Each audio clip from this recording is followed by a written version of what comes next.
morning. Welcome to a special edition of Truth to Power. I'm your host, Darwin Griffin, and we are very, very pleased to have some very important people in and around the state of Michigan, especially here in the local area of Detroit.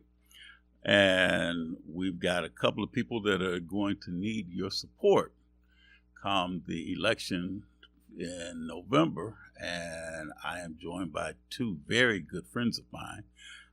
The first hour, I'll have State Representative Tyrone Carter, who will be on the show with me. And I think that probably when people see his face, they won't have any problem with trying to know who he is. So I very much need to give him very little introduction, because I think all of this, well, I want to say the state of Michigan knows him, but I know everybody here in the Detroit area knows the Honorable Tyrone Carter. Tyrone, you represent what district in Lansing? First of all, thank you, and good morning for having me. I appreciate the opportunity. So I'm in my fourth term, and I represent District 1 after redistricting. First two terms was 6, but it's pretty much been the same. Detroit, Ecorse, and River Rouge. So now the question is that let me ask you this first question, because I was going to make some announcements first, but I think I want to jump into this, right away, because you are so. I know you're a busy man. I know you've got a lot of people that you want to see, people that you want to shake hands with and let them know how much you need their support to keep doing the great things that you do throughout the state, as well as what you bring back from Lansing. But the question I want to ask you, why, now you're currently a state representative representing the first district, you said. Correct. What makes you want to run for this important spot to run for the 6th district for City Council in Detroit? So it's timing and positioning. So when we look at, we're going to have a new mayor for the first time in 12 years. Mm-hmm. We're also going to have 2 new city council people, because we had 2 people from the council run for mayor. One's in the runoff. And so when you look at numbers, so in the legislature, there's 110 state reps. So to get anything done, I need a majority. So of 110, if I get 56, then we can move the ball and we can move the legislation. We got to go to the Senate and the governor. But when I think about numbers and how to be successful, there's 9 city council people. Mm-hmm. So when you look at sheer numbers, if I can convince 4 others to, join me in what we're trying to do, whether it's an ordinance, the numbers pan out better in the city of Detroit. And all politics are local. All the things we were able to do, last term when we had the trifecta, we had Democratic governor, Democratic Senate. Joe Tate was the first black speaker. We had the Democratic House. And I was the chair of the Detroit caucus. The things we were able to do for the city of Detroit were unprecedented because we had ARPA funds, we had COVID dollars. So we were able to do a lot of one-time things. And that money's gone. But I look at the impact. With all politics being local, I was able to do a lot for the city of Detroit. But as I travel around now in the district, a lot of people had no idea because they didn't feel the impact of the monies that were sent down. So that's a problem. Now, Tyrone, I know you're very much connected, and I know there's a lot of people, I know what they mean. But explain to the viewing audience, when you say opera dollars, explain what that means. The American Rescue Fund. Remember, we went through COVID. The Biden administration gave each state, each city monies to kind of rescue, to recover, because we were devastated with COVID. So those were one-time monies. So that we were able to do, some things, whether it was mental health facilities that had needed resources, whether it was nonprofits that had been doing the work but never had received any funding from the state of Michigan. We were able to do that because we had what we call surplus dollars that we hadn't had in decades. So we were able to do that. The city got their own pot, but at the state, we got a pot, and we sent that out to different parts of the state as well. So now you're looking at running in District 6. Correct. In the city of Detroit. With all of the demographics in terms of, say, about describe that district. That is probably the most diverse district in the state when it comes to ethnicity. We have a huge Mideastern population because it's buttresses up against Dearborn. People may know where Lanyo Ford used to be on Michigan and Lanyo. That's a huge Mideastern population over there. Also, we have probably the largest Hispanic Latino population in the state as well. Southwest Detroit always has been. My younger brothers went to Western. That has been known for decades. And then we have a lot of folks, still a huge African-American district. But we're getting a lot of folks in that area now because of Corktown, Midtown are part of that. A lot of renters. We also have probably more charter schools than any place else in the state. And so the diversity is there. And you need someone who knows about it, born and raised. Like I said, I went to Southwestern. My brother went to Southwestern. My two sisters went to Murray Wright, which is in the district. It's not Murray Wright anymore. And two of my younger brothers went to Western. And, you know, we had one sister go to that school we don't talk about called Cass. But we are. Anyway, but we'll still continue this interview. But we are. But you got to shout out because Tim Smith, our engineer here, that's where he went to. Murray Wright. Okay. So, you know, he definitely had to throw his hands up in the control booth to let everybody know he's a proud Murray Wright graduate. And, you know, people didn't know that before Mauricio's and all of the other beauty schools, if you went to Murray Wright and were in their cosmetology program, when you graduated, you could take your boards and you'd be a state licensed cosmetologist. So the city had so much to offer. It is diverse. I mean, we've got income levels, the riverfront, the new place where the Joe Louis used to be. And we have a lot of places that haven't seen any type of economic development. When I think of Warren and Livernois, UPS just pulled out of there. And I worked there in college. So we have to treat every neighborhood differently because the needs are different. And we need leadership to do that. And I bring that leadership to the table. So now when you talk about the district and being so diverse, what would Councilman Tyrone Carter do that the current council person is not doing? Number one, be responsive. That is one of the things that I hear. So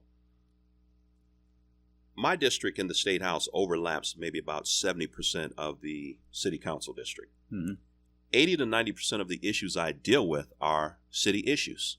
You know, I went to a community meeting last night and they were talking about sinkholes. Or being responsive is a good thing, but it's also a burden. That means I do the work. People know who to call when they want to get something done. So the thing I can tell you is that responsive, and people know me. I live there. I've been there my whole life. And just knowing the different needs of the different neighborhoods because I've lived them or I walked them or I grew up with people in them. I think that has a huge start. And then, you know, with over 40 years, I retired from the Sheriff's Department after 25 years, started a business, was the president of my neighborhood organization for 10 years, and I've been elected 7 years. So we're talking about over 40 years of community and public service that I bring to the table. So what are you most proud of in all of the service that you've done throughout the time that you've been in a public service? You know, that's a great question. I think the mentoring piece. So we just had, last week, the 9/11 ceremony up at the State House. So I was honored to have two guests, one that I mentored. So I retired as an executive lieutenant. One that I've mentored, I've been knowing her forever. She's a commander, so she's exceeded what I've done. And then my other guest was a detective, worked narcotics, worked undercover. And to see the young people that I poured things into do it. He's got a security company. To see 4 young men travel different parts of the world and start their own security company. That mentoringship. But just giving people hope, I think is the, and going talking to young people. You know, I love March's Reading Month. You know, you go speak to young minds and they want to know how you got to where you are. And I say, hey, just work hard, make good decisions. I still live in the neighborhood. I don't have to come from someplace because I went to school with some of their parents and grandparents. So that connection and that relationship that I'm most proud of, that I didn't have to, do well and move away and then come back and say, okay, I'll help out, but I got to leave at 8 o'clock and go home. I'm there. So now let me kind of throw a little bit of a curve at you with a question. Give the one name or the one word that I'm going to let you give your wife a shout out, Lisa Carter. Okay. Now, Lisa's been on the police commission She's been a police commissioner for several years. A lot of responsibility, not a lot of power. Folks need to understand that, but people see it and they think it's, body cams have changed a lot of that. I know that there's an incident right now where people are saying this happened, and the body cam is independent of emotion. So you look at it. But people need to understand their role when it comes to that. They still have a collective bargaining and grievance process that an officer has to go through. They can recommend a termination, but they still have, the process to go through. So it may look like they're not doing anything, but everybody's entitled to due process. And I say that as a person who used to work internal affairs and a person who used to be a union vice president. It's always more to it than, okay, they did wrong, get rid of them. Everybody's entitled to due process. Now, the word that I want to ask you is that if your wife had to describe her husband as a public servant, what would the one word be that your wife would use to describe you as a public servant? Consistency. Why did she say that? I do what I say I'm going to do. I'm where I'm supposed to be, and I try to fix problems. Problem solve. People, I learned this working in the county jail. Number one, how to talk to people at every level. But number two, sometimes folks just need somebody to hear them out. Even if you can't fix that problem, you can look at it. I come back and say, hey, I looked at it. I made the phone calls. I wasn't able to do it. Consistency. They know that I'm responsive, and that consistency breeds that comfort that if they reach out to me, I'm going to touch back. So now we talk about the fact that the redistricting occurred when it came down, especially to the Lansing in terms of, say, the legislators. But also, I want to ask you this question. I know when the charter revision came about and it was changed, the city of Detroit from being at large to now district. What's your thoughts about, do you prefer districts or do you prefer at large? I think districts really, if they do what they're supposed to do, because you have to have a vested interest. Before we went to districts, you had folks coming from either the more populated areas, the higher voting areas, or the more affluent areas.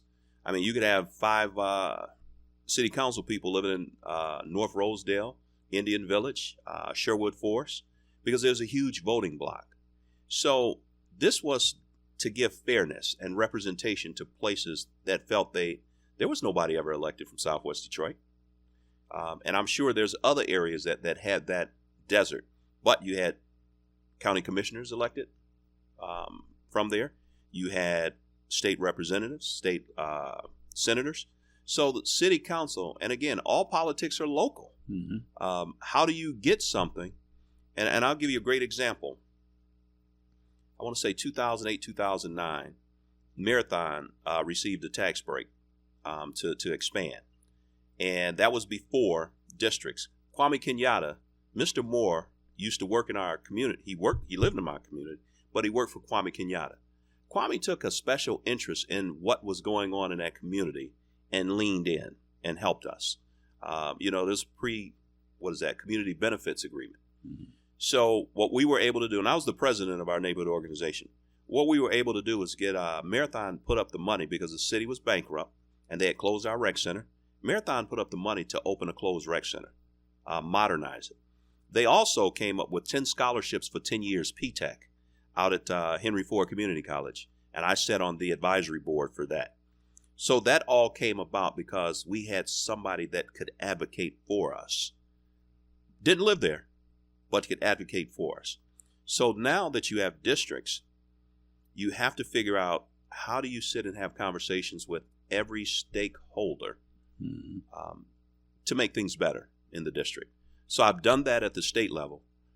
District 6, like you say, diversity, probably has $6 or $7 billion corporations that we need to be able to talk to if there's going to be, budgetary shortfalls for some of the nonprofits that do the work.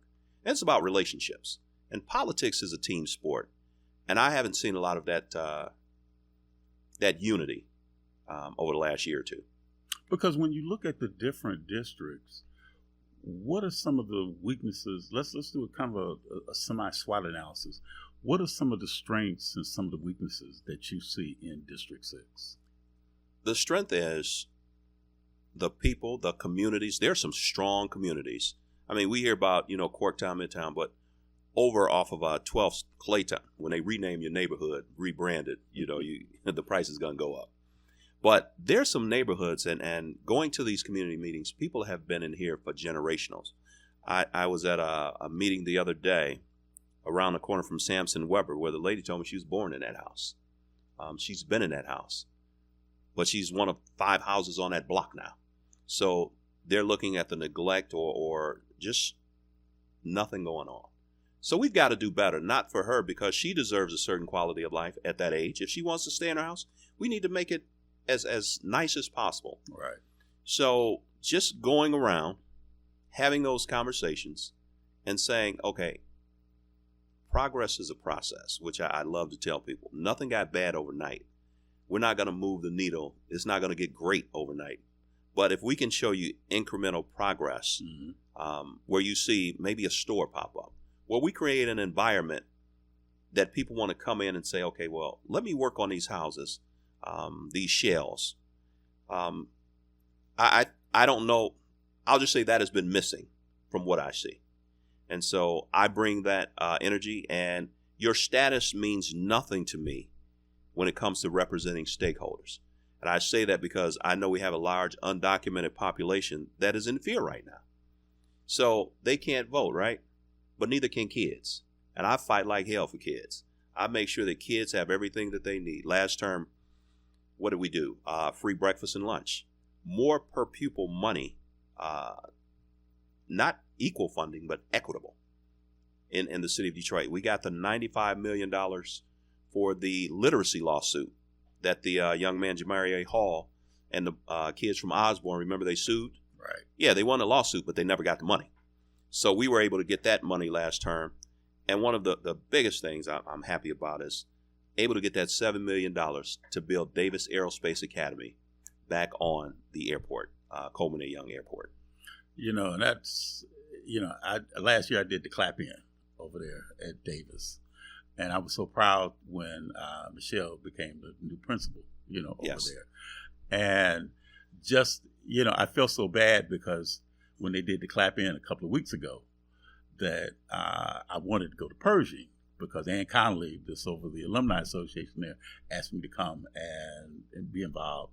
And Principal Tipton, I met him for the first time because I used to counsel over at Pershing. Okay. But the thing was that I loved it when I just saw the relationship that all the students have with Principal Davis over there at Davis Aerospace. And just the way she goes out and high fives and that. And it makes a difference. They know it does. They could be having a bad day at home, but they know that is a safe port. They go to school, somebody cares about them. Mm-hmm. That makes a difference. So for her to do that and to invite others to do it, that is going to change the environment, welcoming, loving, nurturing, all those things that I had as a kid in our neighborhood schools, but there's not that many neighborhood schools anymore. So, shout out to the parents, to the students, but more importantly to the teachers and the administrators. Absolutely. Because they get a bad rap. Everything that's wrong in this world is usually falls at the feet of two people, teachers and police, which is unfair. Love me some teachers. My 3rd grade teacher lives down the street from me still, Miss Taylor. She's 96 years old. God bless her. And she's an inspiration. Well, we gotta take a quick break. So we need to not. Okay.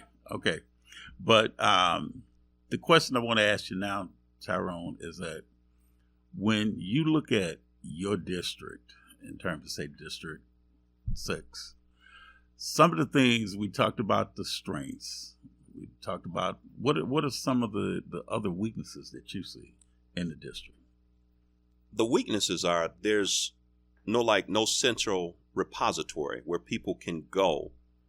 Language is an issue. Mm-hmm. So I know that we've changed that. That is one thing that the current council person has done, is ensure that everybody, the literature is in, at least 2 or 3 different languages. Mm-hmm. And you have to address that diversity. because we can talk about it, but if you can't communicate it and connect with it, that is probably the biggest thing. The other thing I think is the poverty level in a bunch of areas in this district. It's tough, and we saw that when the water main broke. Yeah, how people were afraid to leave, but some people couldn't leave. Right. So we have to try to address that in a way that gives them comfort that government is actually working on their behalf and they're not afraid to come out their houses. So to wrap it up, it is diverse. I mean, we got a lot of industrial stuff in that district too. But I think that if we sit down and have conversations and work on things, I mean, we've got the 2 bridges in the district. So, and I see they just lit the second bridge, if I'm not mistaken. I know they were supposed to open up next month, October, but I've got to look at the pushback date. I know there's a meeting in another week or so. I will get that information. But I look at, when you say weaknesses, I see those as opportunities and challenges to say, okay, it was this way. It's better over here. How can we bring that over here? Because we still have some business quarters that need to be tapped into, whether it's Ford Street, whether it's in my neighborhood, Schaefer, Visiger, Livernois area, north of Warren. There's really not a lot going on in a lot of neighborhoods, and the people are asking for it just a little bit. Are they really concerned? Because I know, everybody, when you think about your area, especially like the Ford, Schaefer, in that area, and then going further south into like the Ecorse and the River Rouge area. But I know that's not just city council, but that's like, you may represent that when it comes to your state rep. But the thing is, are people in that district, for your city council seat, are they concerned about the fresh air and the pollution that you may see, like especially when you're right there at 75 and Schaefer? It's always been there. We just haven't gotten any relief. So this is what's been interesting. For a couple decades, we've had folks represent our community that didn't live in the community. They, come in, get elected, ride by, and pick up an issue and work on it. Mm-hmm. The biggest polluter in Ecorse Rouge in Southwest Detroit, 48217, was the DTE coal burning plant next to Bellinger Park in River Rouge. Then you had U.S. Steel. Then you had the Bucky Terminal. But that smell you smell when you go by 75 is the wastewater treatment plant on Jefferson. Okay. It's a drawbridge on Jefferson that separates River Rouge from Detroit. And then we have Marathon, and then we have, Rouge Steel. So they've identified a bunch of places, and what we've been able to do is get monitors outside of the boundaries of the companies, because the state allowed people to self-report. That's telling your kid, okay, how'd you do with your homework? Oh, I did it. Come report card day is a different story. Right. Yeah, it's a different story. So we have air monitors in different areas in the community that folks have been trained to read. So the DTE coal burning plant is shut down. I think Zug Island is at 20%. We actually did a tour of the river with, it escapes me, the Port Authority, Wayne County Port Authority. They're trying to figure out how do we remediate and reconfigure these lands that are pretty much, they've been abandoned because U.S. Steel is shut down in Ecorse and Rouge. So how do we repurpose that land? Because the soil is contaminated. So how do we do something with that? So there's a study going on with that now. But back to your original point about pollution. We were tired of being known as, the most polluted zip code. And okay, if you know that where are the resources to remediate this? Or where's the oversight from the city, the county, and the state to offer relief to the residents? We had too many outside people come down there and champion, and it was a cocktail conversation, and they'd get grant monies, and the people that were impacted didn't see it. So we've changed that. And I sent a huge shout out. I was the president of our neighborhood organization for 10 years. Teresa Landrum, who is if you know anything about Teresa Landrum when it comes to air quality, Sierra Club, pollution, she's a bulldog when it comes to it. Yeah, no, I emceed a town hall meeting over there at the city county building right there in River Rouge.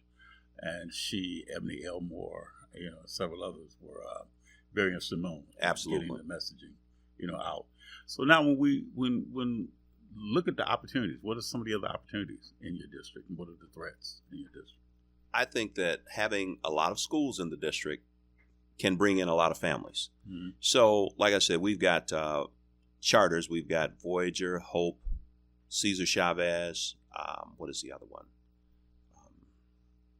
We have an Edison school, New Paradigm. Okay, all of those are pretty much in an area. You have the School of Americas. There's a charter school next to St. Anne's Church. There's a total Mideastern school over near Michigan and Lanyo. So schools and rec centers bring in families so that they can have something to do. We've got to do a better job with the housing. Have some solid housing stock. The city tore down a lot of houses that probably could have been remediated, as opposed to spending $25,000 to tear it down. $25,000 to fix a house, I think, is not unreasonable. Well, with tariffs now, it's kind of hard to tell what it's going to cost. But I think that there's a huge opportunity for us to reevaluate and repopulate that community. Now, when you look at some of the concerns that the residents in your district, in District 6, have when it comes to ICE, what do you suggest as a city council person to do when it comes to the fear that some of the residents have about ICE? So the fear is real. So I had this conversation with a couple of attorneys that represent their clients, Latino clients. And how I conveyed it to them is, this is new to you all. This is not new to black folks. When my son got ready to go away to school, to an HBCU, I had to give him that conversation about driving while black. Mm-hmm. We've been talking about driving while black for a long time. Follow the rules. You arm folks with information. And don't put yourself in a position where you don't have an idea of what the outcome is going to be. And I used to tell young black males when we have these conversations, because I take kids on the black college tours, and I have for the last 20 years, there's nothing worse than being dead right. Interesting how you put that like that. Yes. Nothing worse than being dead right. Right. And the one thing that they have at their disposal now that, we didn't have years ago is this. Cell phone. You put on a dashboard. You can have a conversation.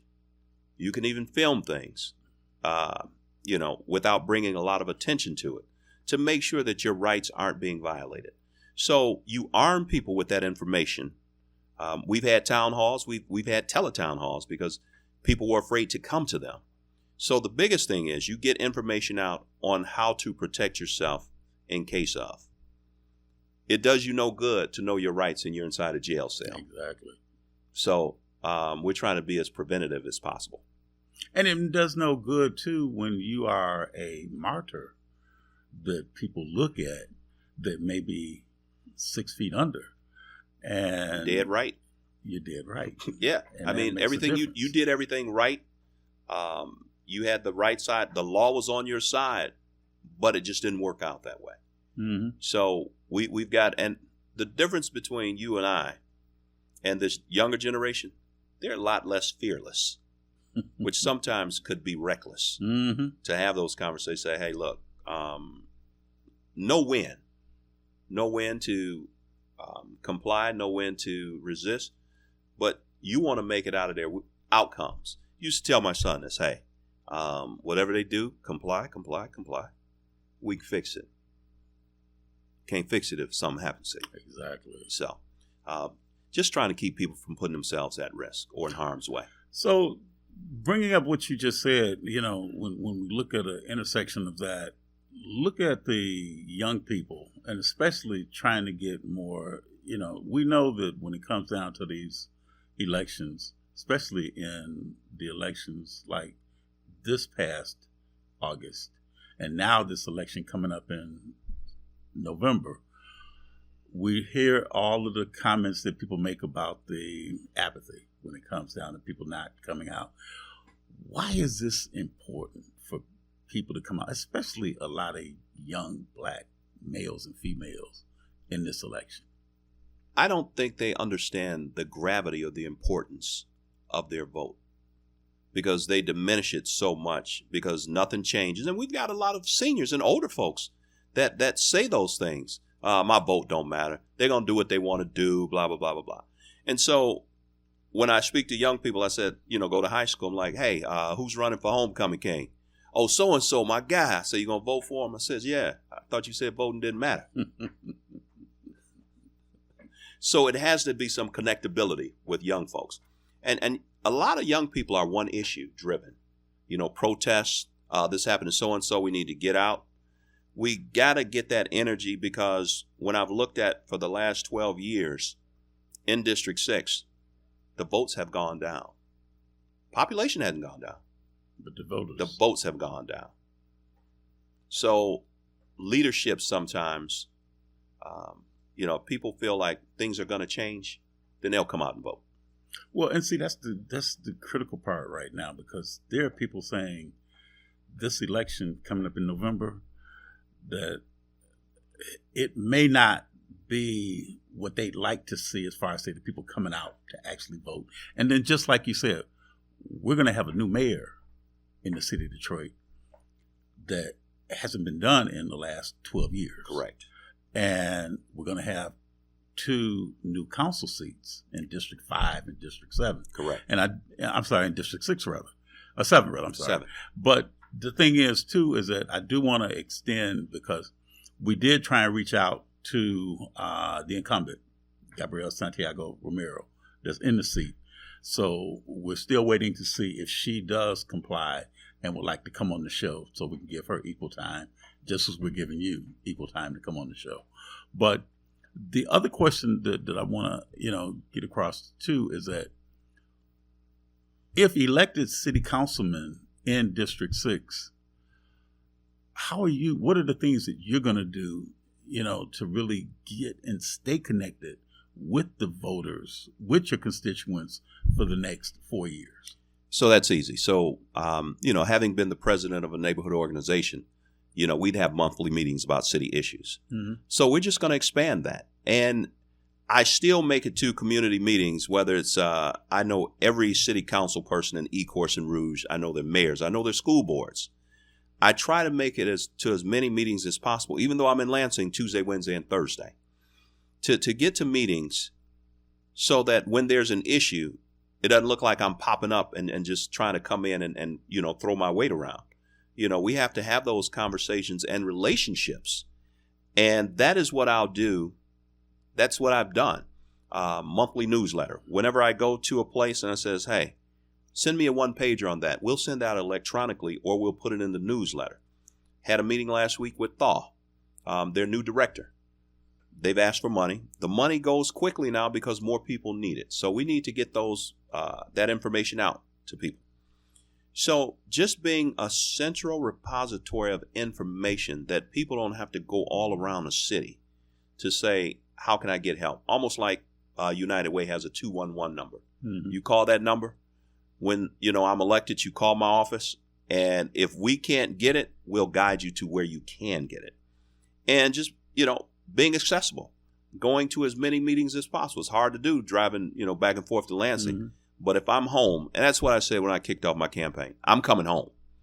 We're going to be home. All politics are local. We're going to make sure that people have given up. We'll start coming out to community meetings, because that's when we build up the neighborhoods.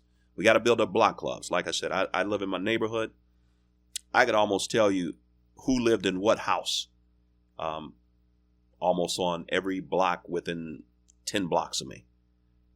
That doesn't happen anymore. We don't know our neighbors until something happens. You come outside when there's a shooting. Yeah. You come outside when there's a fire. When something happens, the EMS, you pull up. Well, how about we capture that energy once a month and say, hey, you guys have a community meeting. I'll show up. Or, and you said something about my wife with AmeriCorps. They teach communities how to start block clubs. Right. So we got to get back. We can't keep saying, well, I'm going to move to a place where they have this. How about we try to make it here? Mm-hmm. How about we try to make it better here before we move? Because there's some beautiful houses in the city. There's some great houses in this district that if you picked them up, you couldn't afford them anyplace else.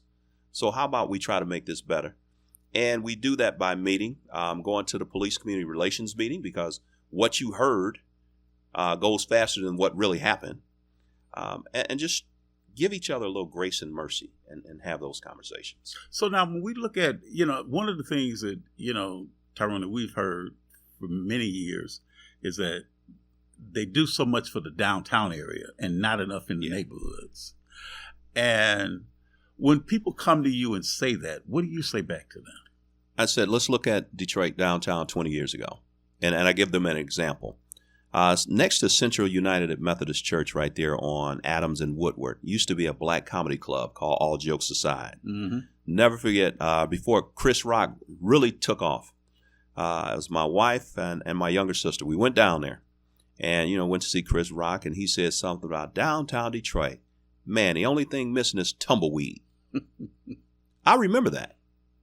And it hit home because, I couldn't wait if we had a half a day to go down to downtown Detroit days, go watch a movie, go to Crowley's, all of those things that we had were missing. Mm-hmm. And your downtown is your heart.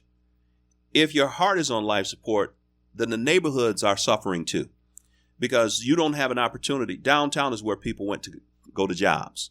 So now fast forward. Detroit, I think, is one of the few cities that has every pro team downtown. Why that's important? Because if you wanted to work for the Pistons, you had to drive up 75 to Auburn Hills. If you wanted to work at the Lions games, you had to go to Pontiac. You can catch a bus now downtown if you need a second job. Okay, that starts that energy.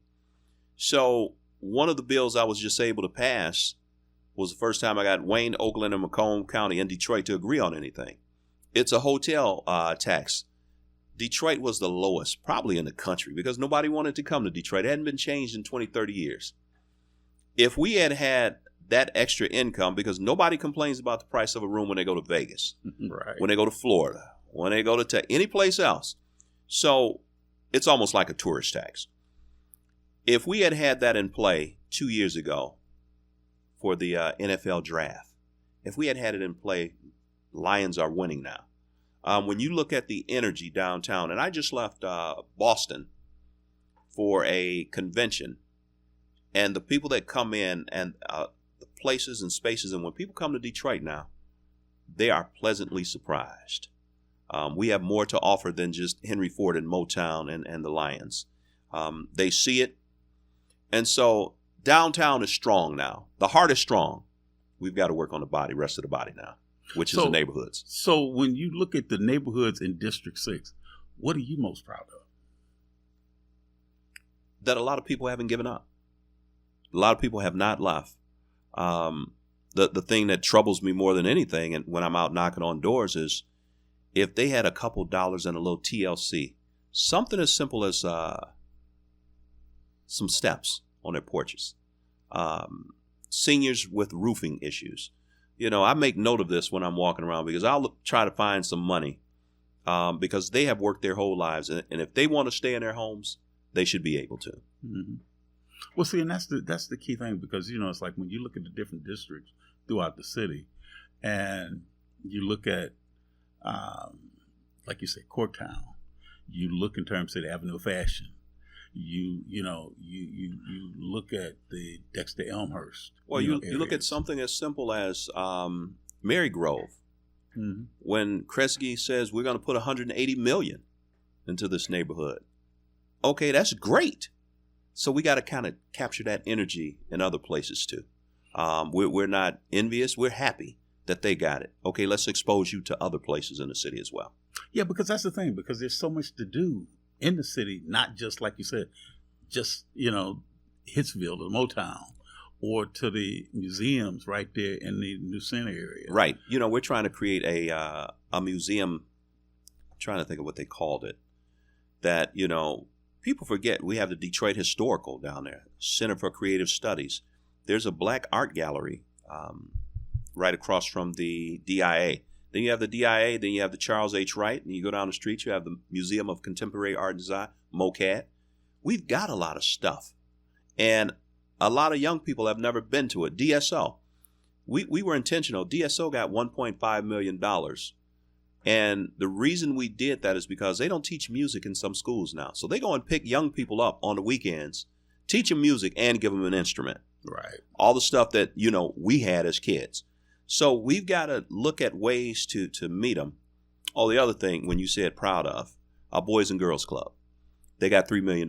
PAL got money, but Boys and Girls Club got money. And why that's huge, Big Sean has a recording studio in every one of the Boys and Girls Clubs. The Boys and Girls Club in Highland Park has a fashion design studio, because you run into a lot of young folk and everybody has a clothing line. Detroit versus everybody, made folks want to go out and, try to do it. Right. So they show them the right way, and they take them to New York for that week, for Fashion Week. So there's a lot going on, and I know that because we've done it. So just trying to get that information out to young people, to parents, to let them know there's a lot to do to keep our kids busy and out of trouble. And that's the key thing, is trying to find, because like in your district, the Kennedy Center. Right. Where there's things to do, right there in the Kennedy Center. You got to have a building, though. So that is a great point, because over near Chadsey, where Kronk was, there's no rec center. Right. So PAL received the money, and they reopened, I want to say St. Augustine. It's right behind Bridging Communities on Martin and, what is that street? McGraw. There's a rec center over there now. I didn't know that. Yes. I had a ribbon cutting 2 weeks ago, because everybody can't make it to downtown PAL. So they're looking for recreational deserts. But if you have a building, you can create all kind of opportunities. I know that Merritt Park is building the Merritt Recreation Center, because St. Cecilia's closed. So we're trying to get there, but it's been neglected for so long. Progress, right. The process, yes. We haven't had much for long. So we're trying to incrementally show where we're making progress. And that if you live in the city of Detroit, I'm working with the assessor's office too, because we have the highest taxes in the state, probably, city of Detroit. So we're looking at ways, because the Wayne County Treasurer just had the tax auction this week, to keep people in their homes, because what we're talking about is generational wealth. A lot of that's being lost. So true. We got to take a quick break. State Representative Tyrone Carter. So we'll be right back, and we'll get some more valued information from State Representative Tyrone Carter. We'll be right back.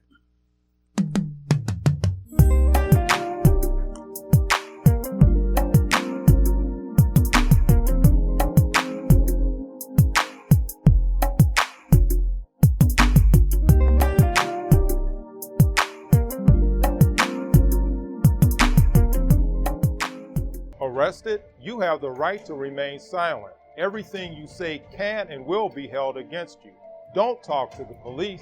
Talk to me first, Attorney Warren E. McAlpine from the Action Attorney Center. I know the law and I know your rights. Whether felony, misdemeanor, drug, OWI, domestic violence, or traffic violation, I can help you. Call today, Warren E. McAlpine, 1-888-292-6908. Feel good about your future with tuition-free programs at Wayne County Community College District. Whether you want to be in healthcare, computer science, the culinary arts, digital media, or robotics and automation for the next generation of vehicles, WCCCD has you covered. A full range of programs to achieve your goals, fit your schedule, and give you all the support you need to be successful. All of it tuition-free. Now there's something to feel good about. Register today at wcccd.edu. Clean up on aisle 5. Sounds like my life right now. Just one big mess. What's going on? It's my property taxes. What? I am behind, and I am so worried that I'm going to lose my house. I can pay some of it, but I can't pay it all at once. Sorry to interrupt. I'm Eric Sabri, the Wayne County Treasurer. The last thing I want is for anyone to lose their property to tax foreclosure. We have assistance programs to help. For more information, go to treasurer.waynecounty.com. We're here to help. Every Monday through Friday from 12 noon to 3 p.m., it's the Tavis Smiley Show. Distributed by R.J. Watkins Studios.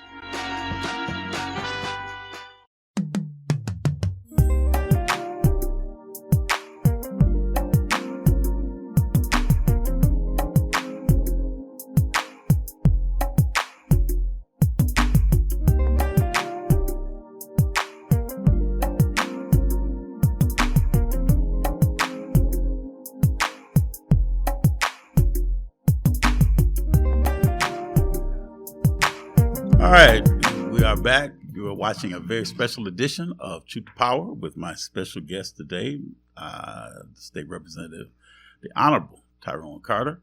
But, Tyrone, I just want to ask you, too, now, when you look at your District 6 and the things that you're doing as a state representative, representing parts of District 6, what are some of the people saying to you that they'd like to see when you go out on the campaign trail that they'd like to see you do as a city council person? The biggest thing is they don't see the current council person. Those are their words, not mine. And I said, well, I'm in Lansing. Somebody asked me the other day, hey, when are you going to come? I said, I actually have a full-time job. I said, but I do send out newsletters. I send out young people to, door knock and lit drop. I said, but people want to see who represents them. And I told people, I've worked in almost every courtroom in Wayne County, friend of the court, juvenile court, civil, probate, criminal. And what I've noticed is we're not picky about who we allow to represent us, but other groups are really picky about who represents them. Because, it's so interesting, Tyrone, that some people vote based on popularity. Popularity, category, vanity, you're this group, you're that group. And that's why Democrats have been losing. Let's just be honest about it. We need to vote on competency and a record of getting things done. I've watched it for the last few years. Categorical. If a person is this group, that group, there's groups that give money to those folks. It has nothing to do with competency. So when they're recruiting candidates for some of these jobs, it's based on a list that has nothing to do with, or they'll create a story. George Santos exposed that. Whatever you write, you can be. You can send it out. We need to do a better job of vetting people and finding out what's the real story. We didn't have that opportunity when we were younger. Whatever you got in the mail or whatever you read in the paper, but now with this, infamy, you can pull it up, say, well, yeah, I delivered $10 million to so-and-so. There's a way they can pull that up and see, oh, that's a lie. Oh, okay, well, yeah, did go to this school. Yeah, did live in this neighborhood, did do those things. So I think we need to do a better job of vetting folks that people put in front of us. Because, it's so interesting because, I have people that come on my show, that hear the street team and hear what people say in the streets. One of the things that I kept hearing over and over again before this year was that people were saying when they knew that Mike Duggan was not going to run for re-election, the name that I kept hearing over and over again to run for mayor of the city of Detroit was the Honorable Tyrone Carter. And there's, and that's a compliment to you. Yeah, it is. But then, as you say too, there is a process, correct, of how things are going about. Because what are some of the things that you would like to learn more about the city council and what the city council does before you could, let's say, progress into becoming the mayor or, even, a little bit further, like a county executive or something like that? So that is a great question because people step up to the plate and think that they can be something because they see somebody doing it.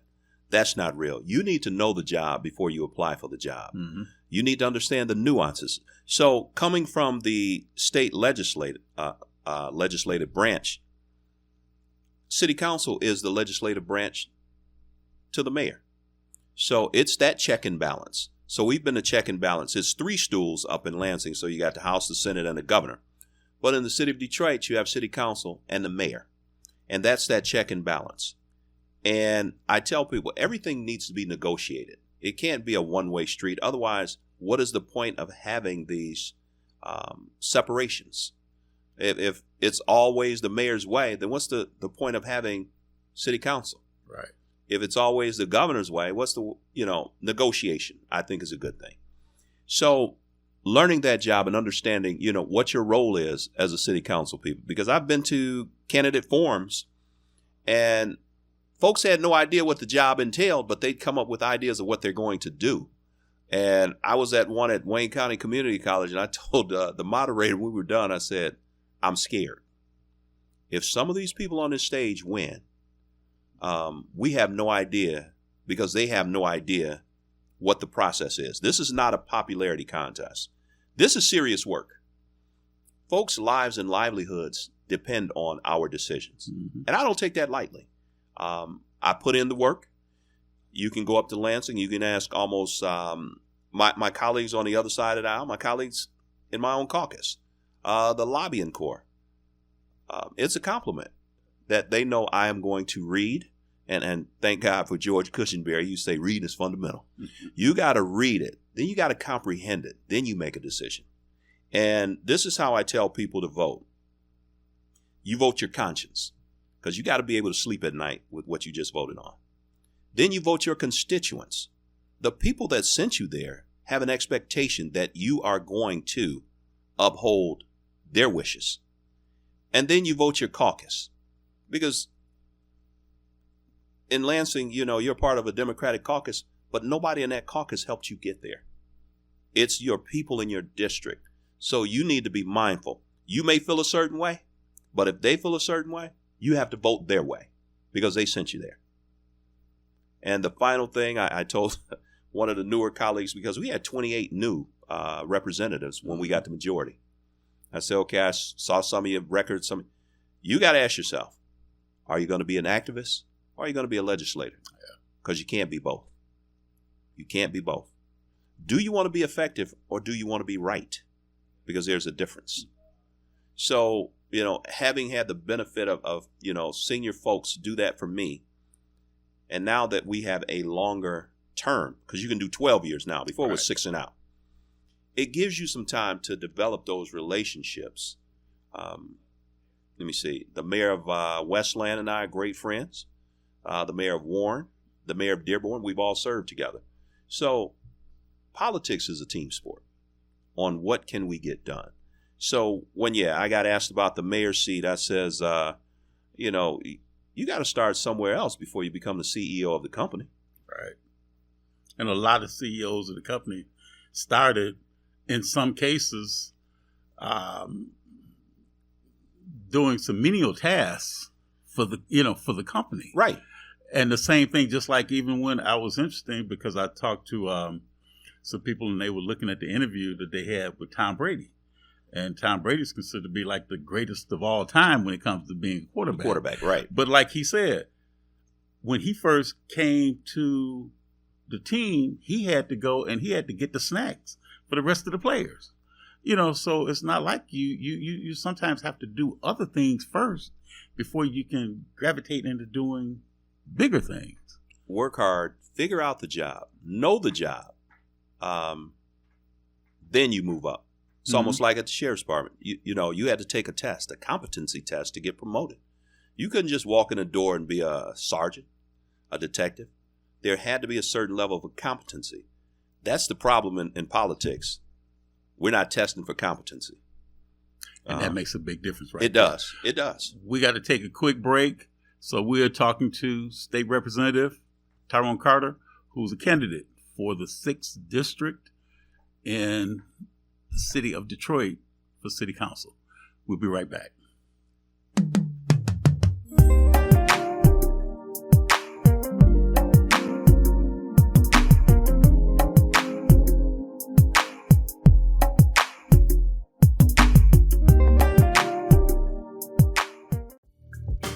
From the desk of RJ Watkins, this is a WHPR editorial. I'm Ariana Watkins, and for decades, my father, RJ Watkins, has served our community with quality radio and TV service through WHPR and Roku. Today, I'm proud to stand beside him, continuing the legacy built on trust, innovation, and your support. We're here because of you, and we'll keep bringing you the best now and for generations to come. Thank you for supporting us and growing with us. This has been a WHPR editorial.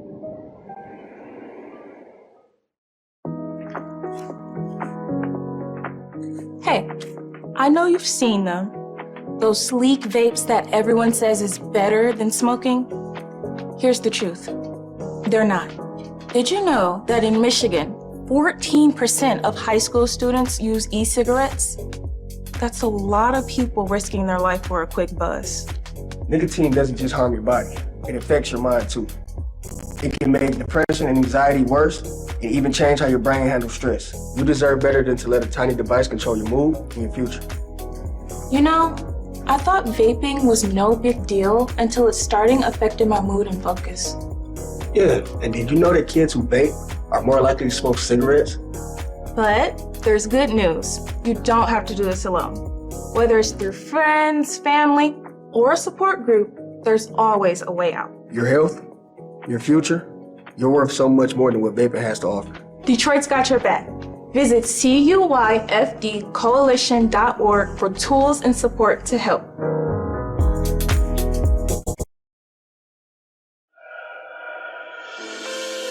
Watkins Broadcasting is going worldwide. Now you can watch Detroit's own WHPR on your TV from anywhere in the world. No matter where you are, you can stay in the know with WHPR TV and Roku. You can get your easy-to-install Roku box from wherever you shop for your entertainment gear. Once your Roku box is connected to your TV and internet, go to the channel store on the home menu of the Roku box. Enter WHPR TV in the search engine and add it to your channels. That's it. That's all you need to get the best in entertainment, news, and talk, no matter where you are. Roku brings all of your favorites to your TV. Netflix, Hulu Plus, Crackle, HBO Go, and now WHPR TV, Detroit Live. Block time is available. Get yours. Call 313-868-6612. That's 313-868-6612. Executive producer R.J. Watkins. Program director Henry Tyler. 107.5 FM. WGPR HD3. RadioWeCanSee.com. Have you ever wanted your own TV show? Have you dreamed of showcasing your talent for the world to see? Well, now you can.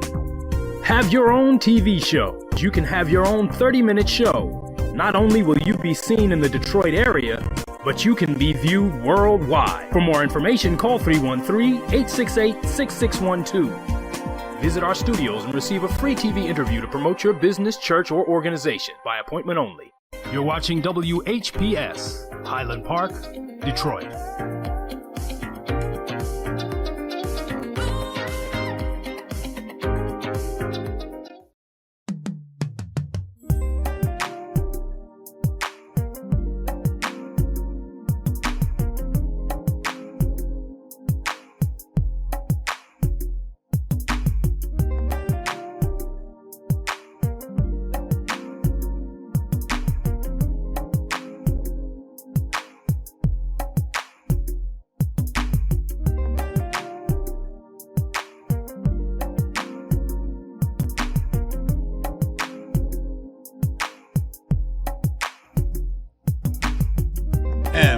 Now joined by the young man who probably needs, as state rep Tyrone Carter, need very little introduction.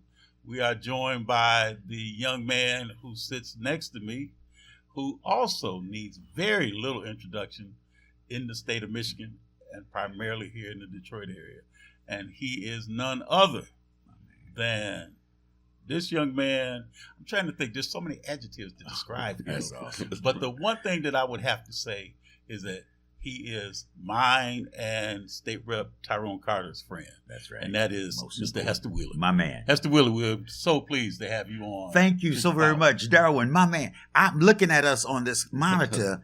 What's the opposite of a Oreo cookie? I mean, that's a nice look, man. Vanilla, chocolate, vanilla, or golden brown anyway. That's a nice, what a pleasure to be with you, brothers. I just came from a presentation, and I spoke to a group of Unity Church urban ministers. Okay. And my presentation simply was hold the door. Okay. Hold the door. How many times have you been running for an elevator or running for the main entryway into an office building and people saw you coming and they let the door close anyway? Oh, yeah. So I was there this morning to simply remind these ministers, these faith leaders, these community advocates to hold the door. Darwin, that's what you do. You hold the door, brother. And it gets no better than my main man, Tyrone Carter. If we had 10 of them in the legislature, I wouldn't ever talk about Trump. I would never talk about these mean-spirited political operatives who don't care about our best interests. You know, it's so good when Hester comes on the set. He brings that such fire. energy. Bless you. Such energy. Bless you. And the last time Hester did the show with me, all I had to do was just, Tyrone, I just could sit back and just let him autopilot just take over. You know? Well, let me tell you, full disclosure, I start every day with my hour of power. I stretch for a half hour, 45 minutes. I say my prayers. I do my devotion. I read scripture. I always read inspiration. I got 4 or 5 books. So I sort of strengthened my connection before I even left home. So I just want you to know we're all connected to a higher source. I just flipped the on switch this morning again. Before you got here, Hester, and we appreciate all you do in Bless the community. you. You bring God is so much good. to all the people that you connect Absolutely. with, just as Tyrone does. But we were just talking, and we were pretty much like kind of getting into the depth of why Tyrone will make a lot of great strides as a city council person in District 6. I'm so excited, Tyrone. What's the status of your campaign, and what are the 2-3 big things you want to Campaign's going really well. And it's interesting, like Darwin and I talked about, the diversity.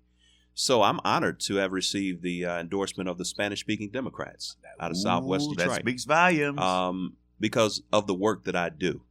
They judge me by my works, the real content of your character.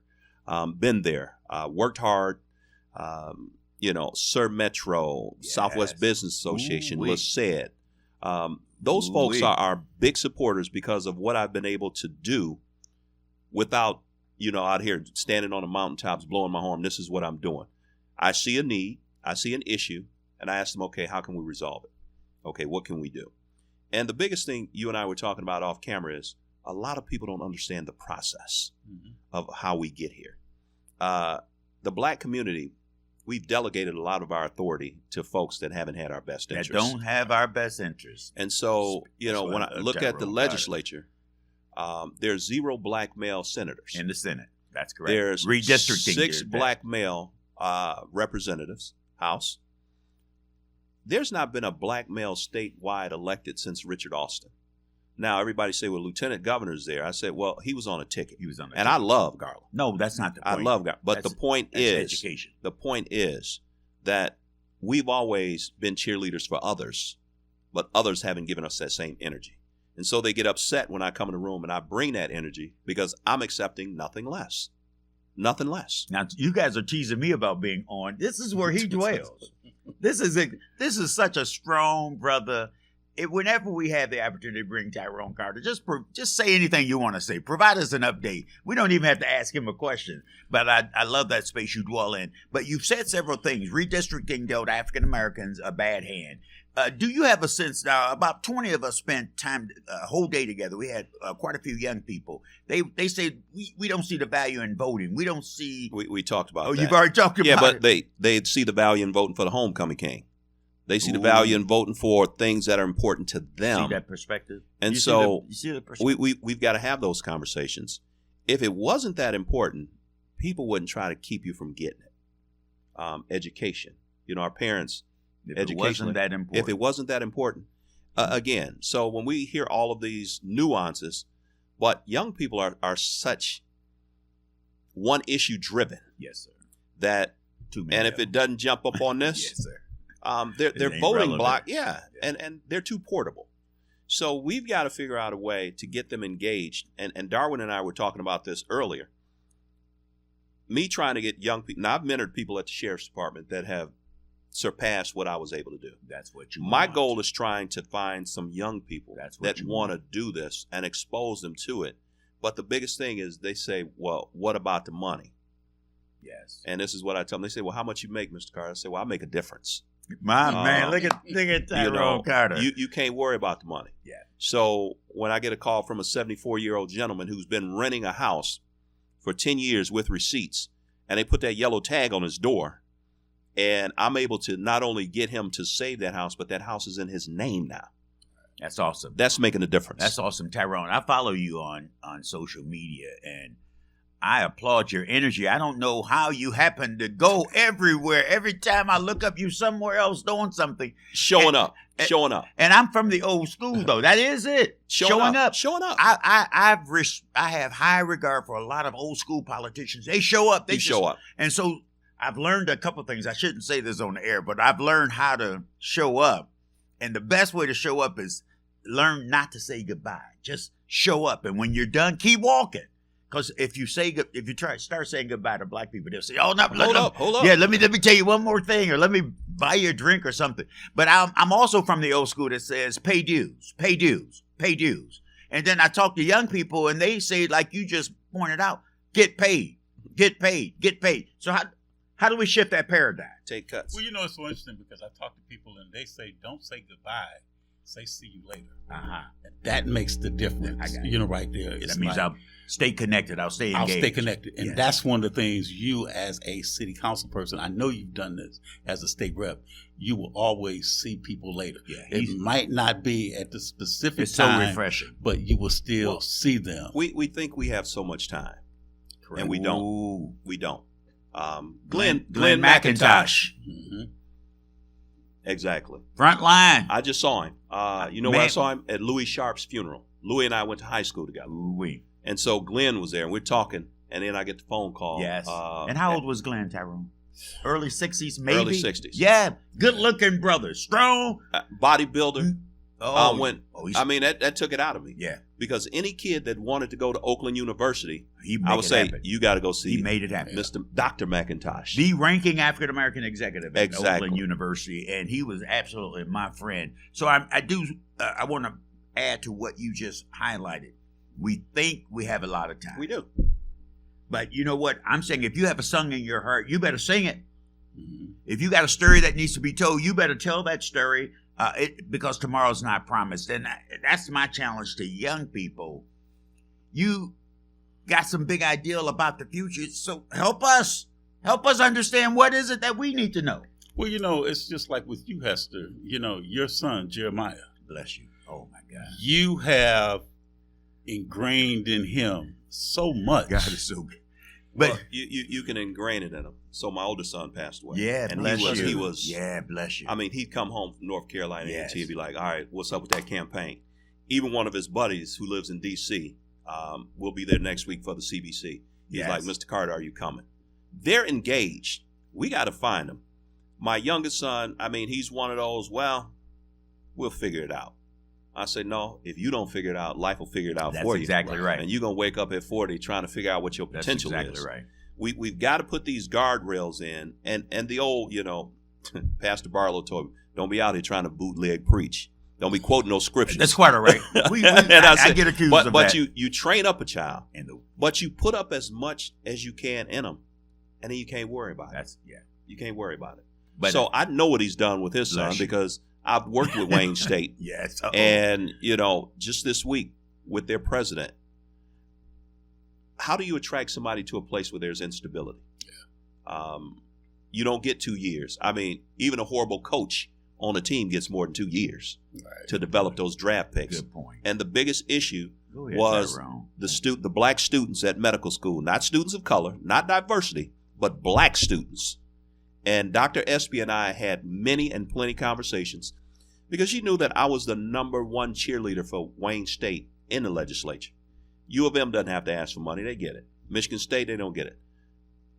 Wayne State is the other research university, those three. Yes. I mean, they've got their own med school, law school, urban play, all of those things. But most kids go away for a year. They screw up. Freedom ain't free. They get that freedom and they come home. They got to finish their education. Yes. And they can't afford U of D. So they come home. I have to make sure that Wayne State is available and viable. Good for you. So I would fight like hell to make sure they had what they needed. You know, I just want to say this because I know you've got to go in a few. But the thing is, if somebody wants to either donate to your campaign or they'd like to support you in your campaign by knocking on some doors or doing some phone banking, how do they get in contact? They can call me directly. You and I talked about this earlier. Folks say, you give out your phone number. I've had the same phone number forever. I live in the same house. We've been in the house I'm in since 1976. That's awesome. I got cameras. I know when Ms. Jones is trying to sneak me $20 and she don't want me to know. But you can reach me. Well, you can go to my website at electtyronecarter.com. That's awesome. Or you can call me 313-744-5925. 744-5925.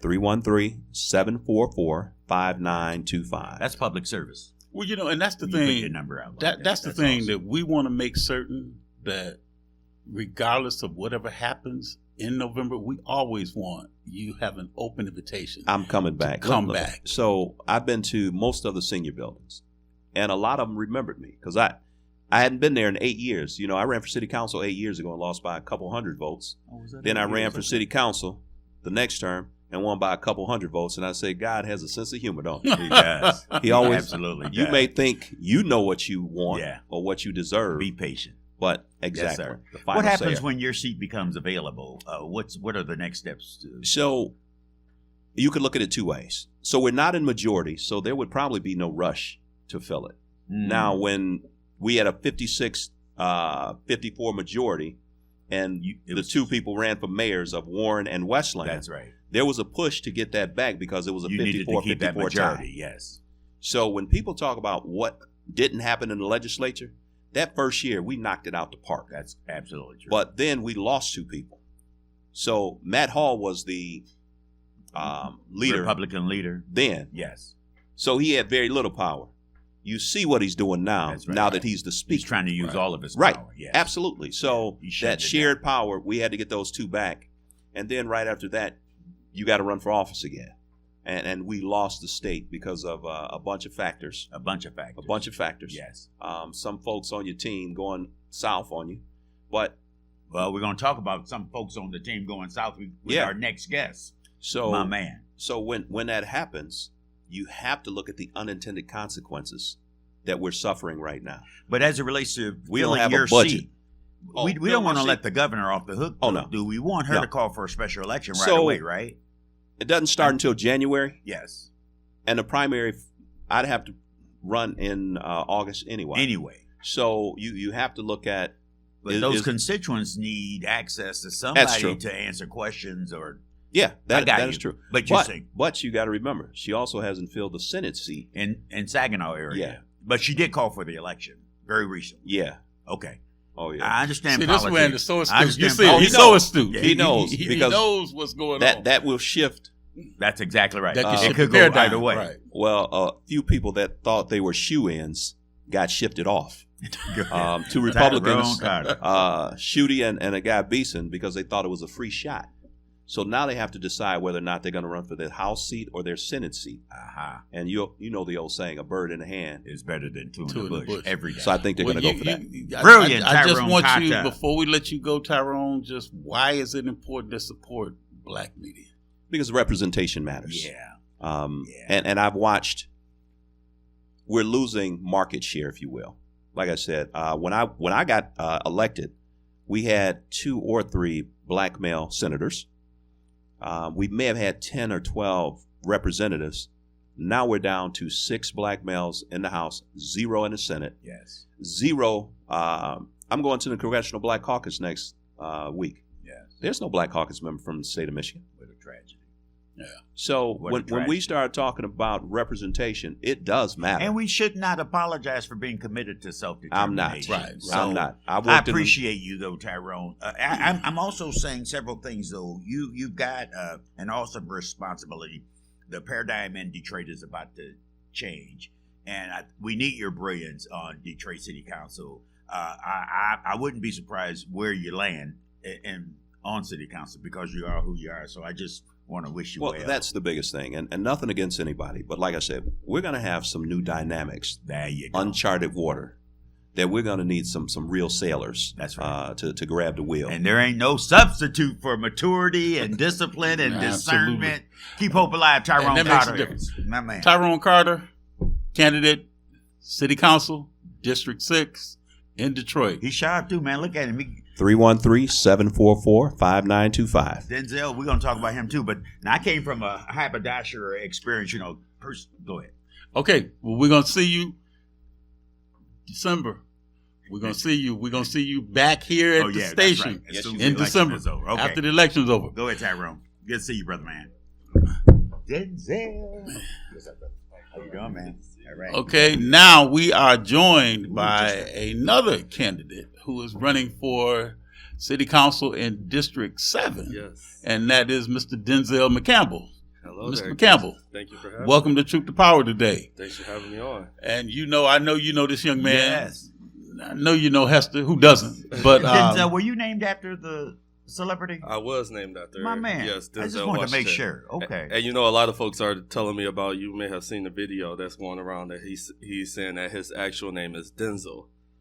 I've been seeing that, right? Yes, I've been seeing that, right? Is it Denzel? Yes, Denzel. But his mom called him Denzel because he's a junior, and she would call the name, and his father and both of them will come. So friends of mine. So she would say Denzel to the hubby, yes, and Denzel to the son. Yeah, absolutely. Well, now But you're we're running. Gonna call you Denzel. Yes, you're please a son do. Of Detroit. Please do. All Yes. right. Now you're running for City Council in District 7. Yes. District 7 is now an open seat because that is currently held by Fred Deerhall, who unsuccessfully ran for mayor. Right. That's correct. Yes. So now, and Fred Deerhall should have kept his seat. I told him, look, Negro, we need you on council. But the fact that he took that shot, I ain't mad at him because he's got to follow the drum that he hears in his heart. Mm-hmm. But now we got a legitimate shot here, some refreshing This Negro is everywhere also.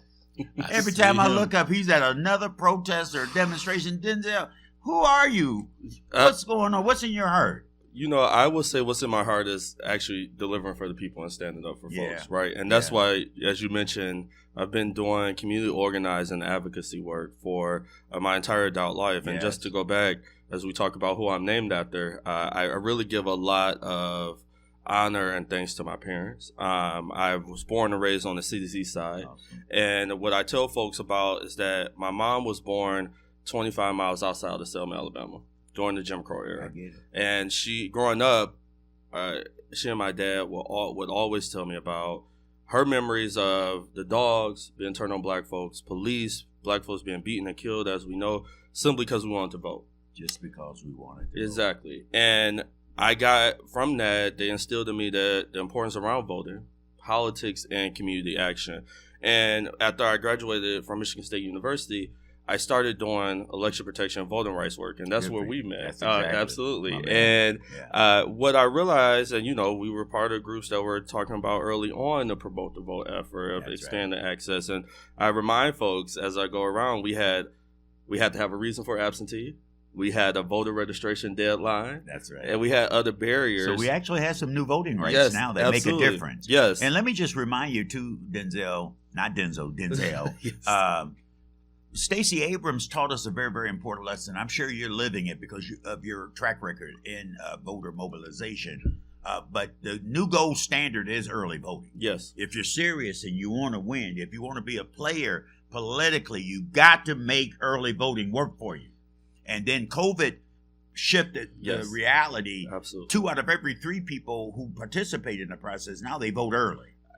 Free Press put out that chart, right? Okay. They put out a chart of the voting habits. And as you mentioned, it Literally flipped. It flipped. And it has not, folks were thinking, oh, maybe it'll go back to, but no, people are. Well, people appreciate the comfort of being able to study the ballot in the comfort of their own home. Absolutely. And I am saying that might be a part of the strategy that we must engage young people around. Now you got like civic engagement. You got 40 days to get them to vote, not just election day. Yes. Exactly. You follow me? And you say civic engagement. We got to work in the high schools. Mm-hmm. And I'll tell you this, Denzel, you and I have been doing it, and Darwin, I know who you are. We are all doing it. But now that we can do early registration of 16 and 17-year-olds, that's critical. That's and the kind of work we have and that to do. has to, Denzel, that's the important part, because you look at the 11th and 12th graders. Yes. That need to hear. Yes, sir. Especially, they've taken civics out of the schools. Yes. They need to understand the difference between a city council person and a commissioner. Yes, sir. Some people don't even know that. They don't know about the different courts and the different judges in the courts. And then the other thing, too, is that one thing that I just want to make this announcement before we continue is that we have reached out to State Representative Karen Whitsitt, who is the person that's running against Denzel for that seat in City Council District 7. Did she respond? And she hasn't responded back she has yet. a track record of not responding when we need her. Well, we put the clarion call out. So we had State a half Rep. dozen Whitsitt pieces of important legislation pending during lame duck last year, and when we called her because we needed her, she was MIA, missing in action. Well, that's I hope something she answers your that call. I'm sure that there's a lot of We'll people. talk about it if we get her. You know, we'd like to have you come on to explain, any of the actions that you have to explain. You've been involved in, State Rep. Whitsitt. So again, we wait for you to go and respond back, because we'd love to have you come on Truth to Power. But we've got to take a quick break. So once we come back from the break, we've got none other than Denzel Hester Wheeler and the candidate for City Council District 7, Denzel McCampbell. We'll be right back.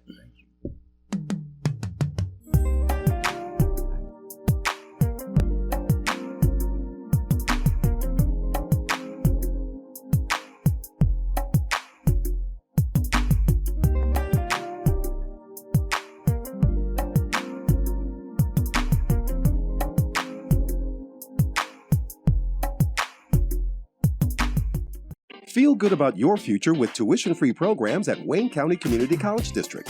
Whether you want to be in healthcare, computer science, the culinary arts, digital media, or robotics and automation for the next generation of vehicles, WCCCD has you covered.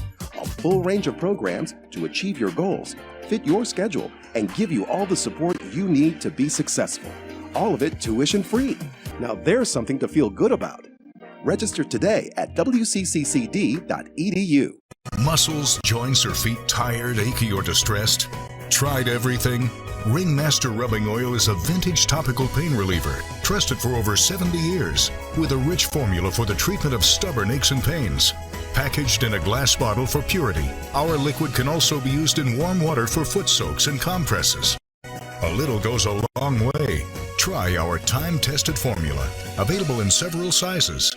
Make a donation to WHPR-TV and receive 2 2-ounce bottles of Ringmaster Rubbing Oil for $25.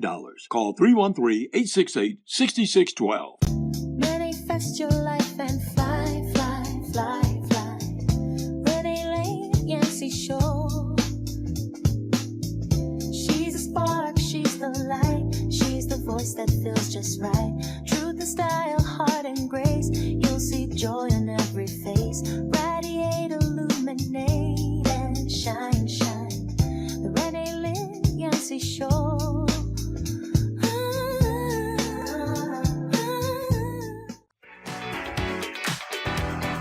Every Monday through Friday from 12 noon to 3 p.m., it's the Tavis Smiley Show, distributed by R.J. Watkins Studios. Clean up on aisle 5. Sounds like my life right now. Just one big mess. What's going on? It's my property taxes. What? I am behind, and I am so worried that I'm going to lose my house. I can pay some of it, but I can't pay it all at once. Sorry to interrupt. I'm Eric Sabri, the Wayne County Treasurer. The last thing I want is for anyone to lose their property to tax foreclosure. We have assistance programs to help. For more information, go to treasurer.waynecounty.com. We're here to help. Mr. Maps Lounge presents a Sunday karaoke concert family affair. $5 cover charge. Every Sunday, kids 13 and under get in free with their parents. We have food and cocktail specials and a menu for kids. Maps the Godfather will also be there during special times. Doors open at 5 p.m. For more information, call Chef Lord at 313-523-7620. Mr. Maps Lounge is a cash-only bar. All media platforms are engaged. Copy. Get ready to launch your show or product. Periscope ready. We're 5x5 ready to launch. Copy that. Trend worldwide across all major platforms. Ignition. 3, 2, 1. The world is waiting. Watkins Broadcasting. More than just TV.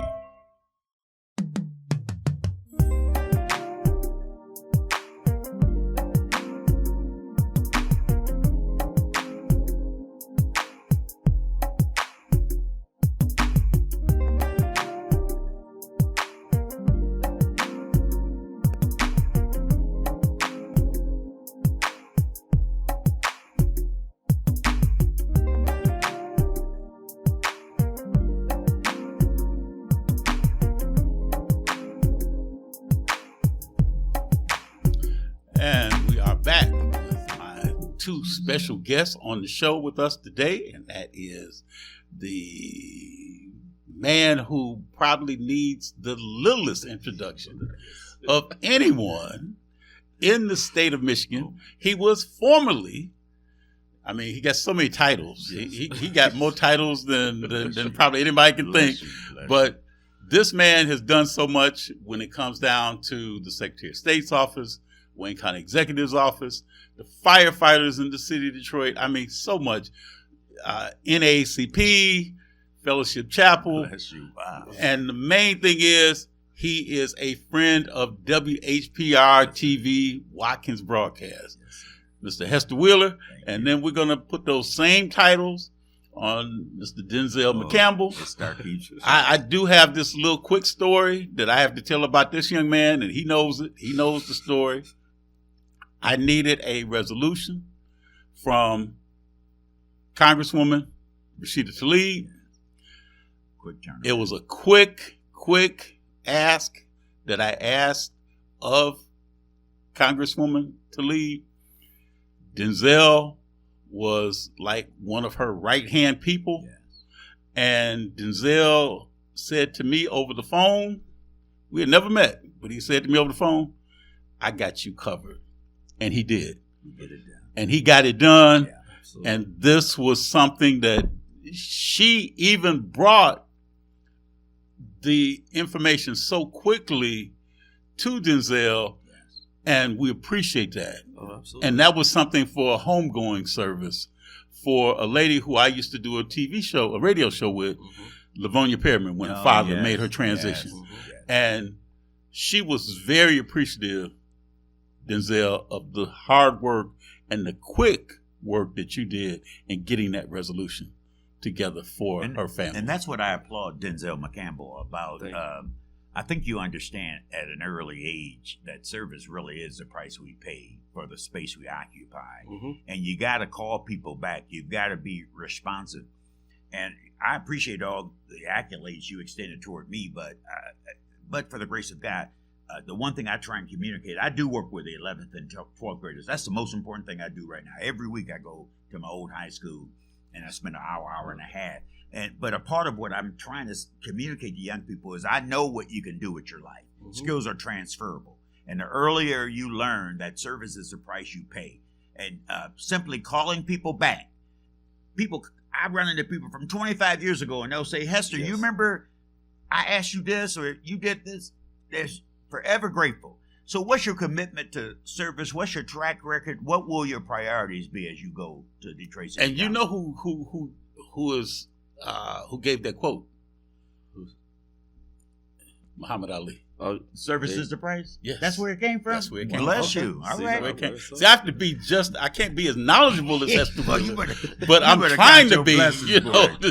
I got a long ways to go Yeah, to be count like your this young blessings. man. Just start. But yes, I love that. I love that quote from It's true. Muhammad Ali. That's a Yes. natural law. And you know, as we talk about service, and I would say, I'm that was something that I would do time and time again, because I understand, one, that service is important, being responsive, and I've learned that from, you know, my parents, as I mentioned, but also working with folks such as Congresswoman Tlaib of that constituent services aspect. Yes. And we talk so often, and she will lift up Definitely one of her strengths. Yes, and Yeah. you know, as we think about Congress, where things are right now, there's a lot that's going on that level, but still people are in need of help, right? So if you are picking up the phone to call your congressional office, your state representative office, your city council office, the expectation that you should have and be fulfilled is that you will get an answer, and you will get folks that will work fair. on your behalf, That's right? fair, yes. And we're doing that. You know, we've knocked nearly,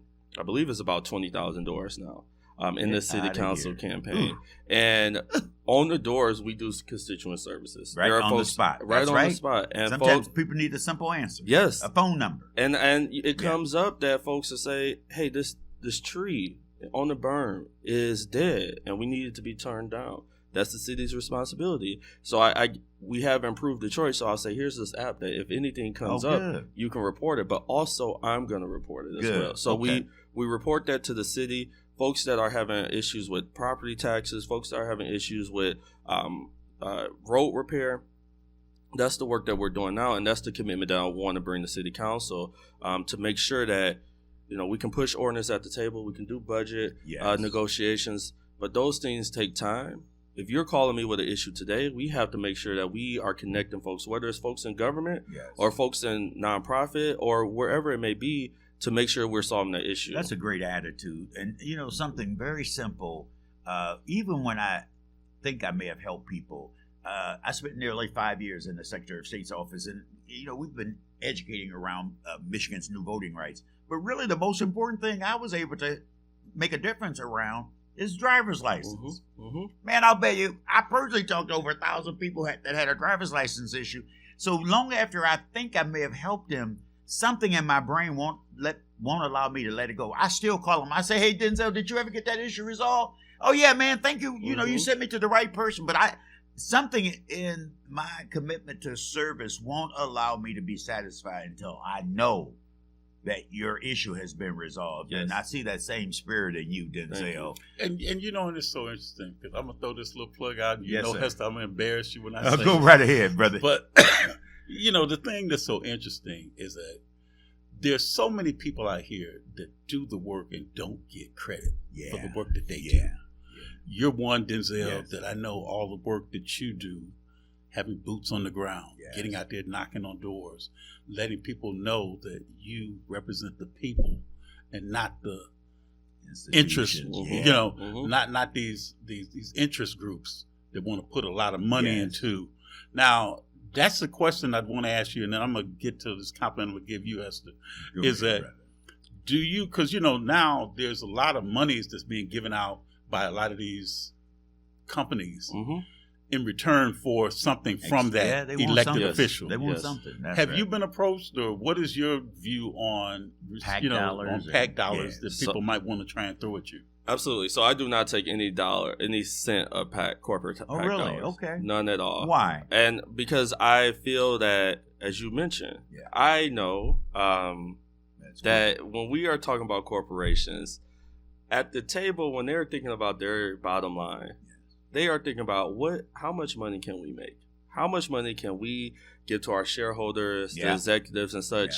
They're not making a decision on where their money is doing unless they think they're going to get something back to increase their bottom line. So this thought around, we're just going to give you money because we like you as a corporation, I reject that. So I am not beholden to any corporation. What I'm beholden to is folks in the district, our constituents, the folks that I am running to represent, and also, there's a notion that folks are out there that, we have to take this money in to do work.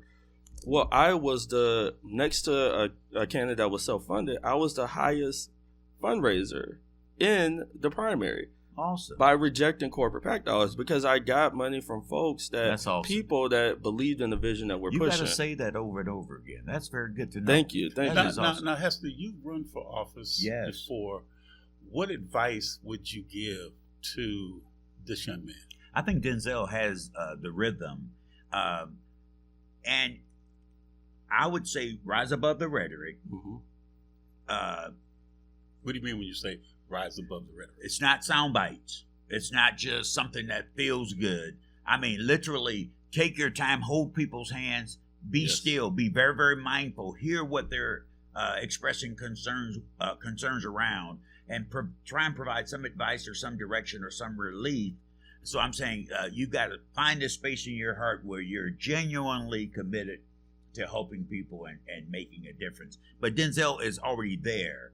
But I'm working with a team of folk, and we look statewide, and we see the next generation coming on board. And a lot of our young political wannabes, they don't know yet what they don't know, and the commitment has to be to the greater good. Absolutely, not just the fact that you need a job. No. Well, how do you speak to that? I saw you leaning in. Yeah, It's been very frustrating. Yeah. To go to community meetings, senior buildings, because when I'm approaching it to say, as you talk about rhetoric, when I talk to folks to say, I will be back. There you go. I am committed to constituent services, and we're getting to a point where I can see folks will roll their eyes because people have told them that time and time again. Point. That's exactly. And have broken that promise. Yeah. So when you have, and I think this is the pathway, the very dangerous pathway that we're on. That's why we need more folks who are committed to public service, is that when those folks who have been engaged for a long time start to check out, it is much harder to get them back into the fold. That's exactly true. And we're at a pivotal point as we talk about, not only are we at a pivotal point for the direction of the city, because we will have a new mayoral administration, we'll have multiple new members of city council, with our overall public policy and political environment, we have to make sure that we are catering to folks' basic needs. And that's what I talk about on this campaign, is that our city government should be doing all that it can to bring folks to the table to make sure that we are covering folks' basic needs. When we talk about housing, when we talk about making sure that folks have access to affordable, fresh food, when we talk about making sure that folks have access to reliable transportation around the city. Real issues. And skilled trades and youth programming. Yes. So, and then the transportation has to take you somewhere. We got a bus system. Yes. But if it don't take you to the job centers, you follow me? A bus system got to take us to the airport. Mm-hmm. You know, we got a transportation system has to connect us to opportunities. Yes. If our bus system don't take us to Tail 12 or 12 Oaks, then it ain't really a transportation system. And you're so right, Hester. You know what I'm saying? You know, and that's the thing, because I want to ask you, Denzel, piggybacking on what Hester said, when people would want to come into District 7, yes, what's the most attractive features in District 7 that, as Hester was saying about people, and tell us where the boundaries are also. Exactly. Yeah. So I'll tell you, what is it that people would really want to come to District 7? Because when we talk about District 2, you're talking about Avenue of Fashion. You're talking about a lot of different things. When I had State Rep Carter on, Tyrone Carter was talking about some of the things in his district, in the Southwest District. Right. But what are some of the things? Because everybody, when they come to the city of Detroit, they just don't want to go to Motown on the Boulevard or just go to, some of the museums. What is in District 7 that you want? And if it's not there, what would you like to see there? And how would you like? And then like Hester was saying, you got to have the transportation to be able to get there. Absolutely. So just to cover the boundary of District 7, and I would tell folks, the Detroiters who are watching, please do double check your boundaries. You can check your voter registration card. You can go on michigan.gov/vote to check your districts, because our district lines did change. That's right. For our city council districts and police commissioner. The District 7, for the most part, is Livernois up to Meyer. then over to some aspects it goes up to Puritan, but for the most part, Livernois is all the way over to the Redford border. Okay. And from the Dearborn Heights border in the south all the way up to 96. That's good. Okay. And some parts, as I mentioned, from Ardmore over to Livernois, it goes up to Puritan and Myers at some point. So it weaves in that area. For District 7, one, we are home to Rouge Park. And what I tell folks is that Rouge Park is the largest park in the city. People think that is Belle Isle. I also heard from folks that is the largest urban park in the state of Michigan. Wow. Larger than Central Park in New York City. And Yes. and the Friends of Rouge are doing amazing. D-Town Farms is there. Yes. Friends of Rouge is there. There are other organizations. I just went to the Buffalo Soldiers event last weekend, and that's that is amazing to see. Yeah. There's a lot. They're doing much more in Rouge Park, and I think that is really the city's crown jewel that we should be doing more in. But I will, and this is not, people will say, oh, you're going to say this, but the biggest asset of District 7 are the people. And that's how I really center. I center, like, when folks are saying what, and this is what I hear from people on the doors, is that folks want to be able to go to a nice restaurant and have good food. That's right. They want to be able to go to a grocery store with fresh food and affordable food. They want third places, those places that we gather and build up community, which is coffee shops. That's right. More places for people to just have fun. Boutiques, walkable. Yes, walkable communities. Strips, yeah. And I think that's the focus that we have to have when we think about equitable development. Is that if we are taking care of what folks need in the neighborhoods, that we have thriving neighborhoods, people will stay, and people will then go and say, "Oh, I want to move there." Keep that spirit. And we want to build things. And next weekend, Black Tech Saturdays, they have their big conference, and I've been even thinking about, as we think about young people and where folks are going, we can make District 7 really a hub for innovators and entrepreneurs around tech, especially Black folks in tech. That's awesome. Teaching our young folks there, we can do more in skilled trades training. The Carpenters Training Center, their Carpenters Training Center is in District 7. Okay. And they have so many folks from the district. Right Jeffrey. Yes. Near Fullerton. Yes, right and that's in District 7. And that facility is amazing on the things that Tremendous they're doing. Research, Classrooms, hands-on trainers. They're building another training center. That's what I want to be an advocate in District 7 for, is making sure that we are connecting with folks in the neighborhoods to say, what is it that you need and want? I realize your district came all the way over there. Now, your district, you also have with the old American Motors. Yes, we have the what are you gonna do what about are they that? doing? Right. Yeah. Right. What are they doing? So the AMC, they now have the Universal Trucking facility there on Plymouth. So they're something active right now. Yes. So that is what this current Councilmember Durhall and administration has. American Motors. It used to be American Motors, right? The AMC, yes. Okay. Yes. And right there by Hubble and Plymouth. Plymouth, right. yes. So that is now the Universal, and I think there's some other folks in there. Okay, that's good to know. But I think there are multiple properties and multiple areas in District 7 that we've constantly heard. We have a lot of school buildings that I believe that we can look at. Were formerly school buildings. Yes. We can think about affordable housing there. Good thinking. We've seen. You got to imagine, yes. And I talk to seniors all the time that, hey, why can't we take one of these and turn it into a senior center? And more recreation aspects as well. So I am open. I tell folks that I am open and want to push for innovative ideas around what we do in District 7. My key focus will always be, how does this benefit the residents that are there, and how do we make this place somewhere where folks say, I have what I need while I'm here, and bring new folks into the district as well. Now, your district is so diverse when it comes to population. Yes, absolutely. How are you going to address the different ethnicities in your district? That's a great question. And we have folks, of course. The largest group of folks in District 7 are Black folks, but we have African American folks, but we have white folks, we have Arab American people, we have Latino folks in the district. I want to make sure that we're partnering with service organizations such as Access, such as the Dakota Rural Action Alliance, folks that are doing that work already to bridge the gap, to have translated services, to have door knocking, of translating materials, and folks to say, welcome to the neighborhood. We're neighbors. How do we work together to improve the quality of life here? But also to have events to bring folks together, because we know we can build community around music, food. And just build that up. And I think that's what we have to see in District 7. And again, I'm not trying to recreate the wheel. There are folks that are already doing that work, but just trying to be an advocate on city council and city government to make sure that we can bring folks together. Well, the fact is, the things that connect us are far greater than the things that might divide us. There may be Arab Americans or Asian Americans or Hispanic Americans, African Americans, and white folk, and they may have some inclination that something's better or something's different. But the reality is, we all want the exact same thing. And you said things like food and music. That does bring us together. So what's refreshing about listening to you, Denzel, is just your heart. And see, we've got to make our communities attractive. All of us want the same thing. We want to be able to go sleep at night, and we don't want Pookie and them coming through our front door or our back door. We want to be safe. We want to feel safe.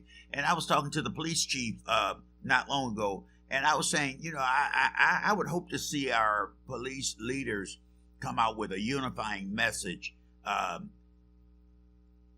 Police are reactors. They're not as proactive.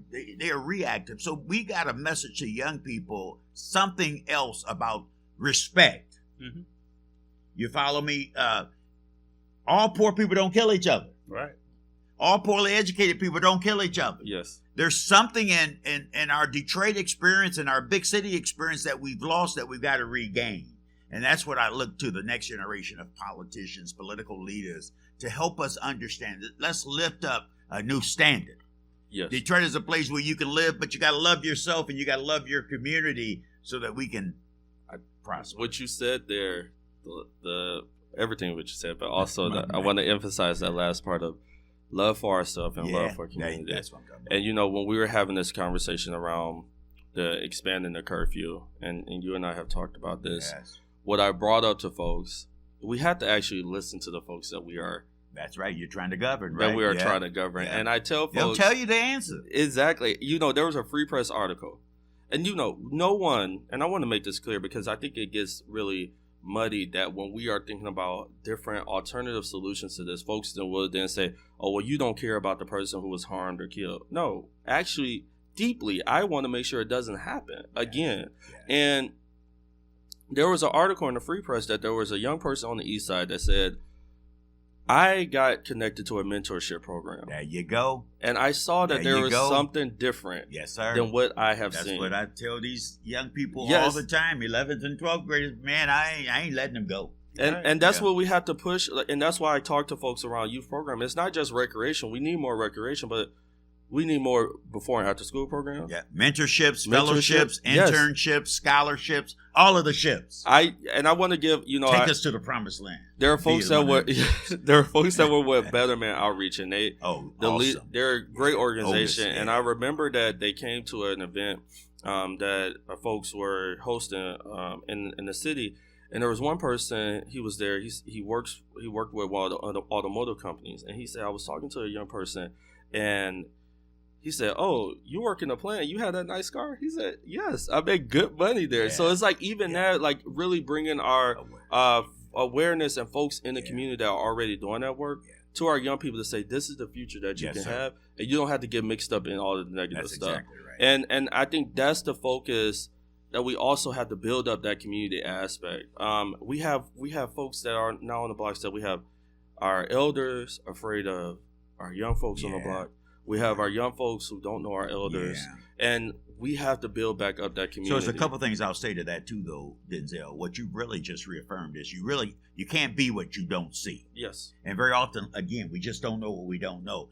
Very often in my mentoring program with these 11th and 12th graders, I'll bring anybody I can find to come over and spend 15 minutes. I don't care what you do. Yes. I just want those young people to know that you can do a variety of things. And that's the key thing, because just like you mentioned about Otis Bellinger's program, just like with a program that I, Keith Bennett, Randy Henry, y'all some bad that boys. we do with our Building Black Brickmasters. That's awesome. So and we've got an event coming up on the 10th at the Shrine of the Black Madonna, that's talking about dads and talking about fathers. So true. So, it's critical, what you do with your sons, yes, sir.